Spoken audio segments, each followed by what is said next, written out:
All right, let's dive into the tools I use to manage my projects. The main reason I pick these tools is to keep things lean and efficient, both for the team and for the customer. Plus, they help cut out all those non-value added activities. So let's check them out. For managing the scope and scope breakdown, I use Excel to detail the overall project into the manageable pieces. Each scope item is kept between 1 week to 1 month, so it is easy to track without getting too detailed upfront. Most of the time, I use Microsoft Project Plan to create my maintenance schedule, visualize dependencies, track critical path, and balance resources. It is super useful for tracking project progress and planning out the milestones. Now, you don't have to use Microsoft Project, but I highly recommend using some sort of Gantt chart tool. Now, if you're thinking about using Excel to plan your whole project, trust me, it's just going to lead to more work, inaccurate tracking, and messy progress reports.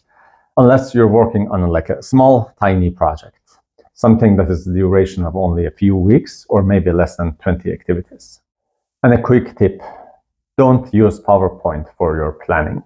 It is not made for that. PowerPoint is a good tool for reporting, but when it comes to the actual planning tool, stick to the right tools.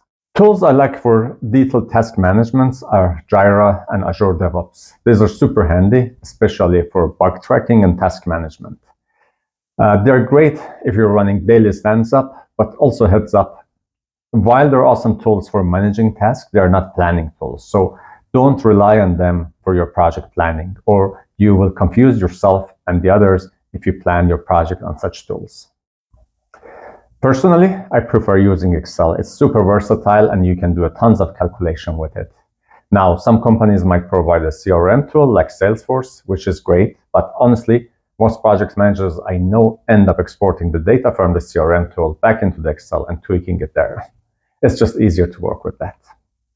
My recommendation is to keep it simple. Don't make your tables too complex or even too colorful.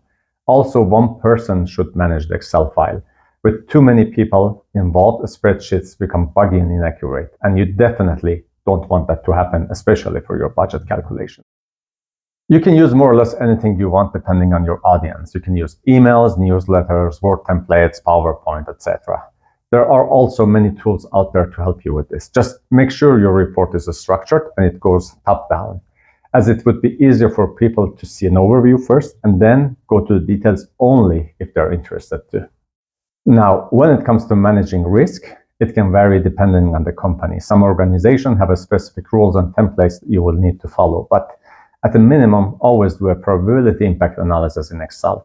This approach works for over 90% of the projects. The key here isn't just doing the analysis though, it is regularly updating your risk and making sure you integrate them back into your project. That's what really makes risk management effective. Stakeholder management. Seriously, I don't care how you do it, just make sure you do it. This is one of the most important aspects of any projects. Here's a simple trick. Take a piece of A4 paper, write down the name of the 10 key people you need to keep happy, and then glue that over your monitor. Keep those people informed, make sure they're happy, and ensure they're ready to support your project every step of the way. Trust me, keeping your stakeholders on your side can make or break your project. And with all that in mind, I wish you happy project days.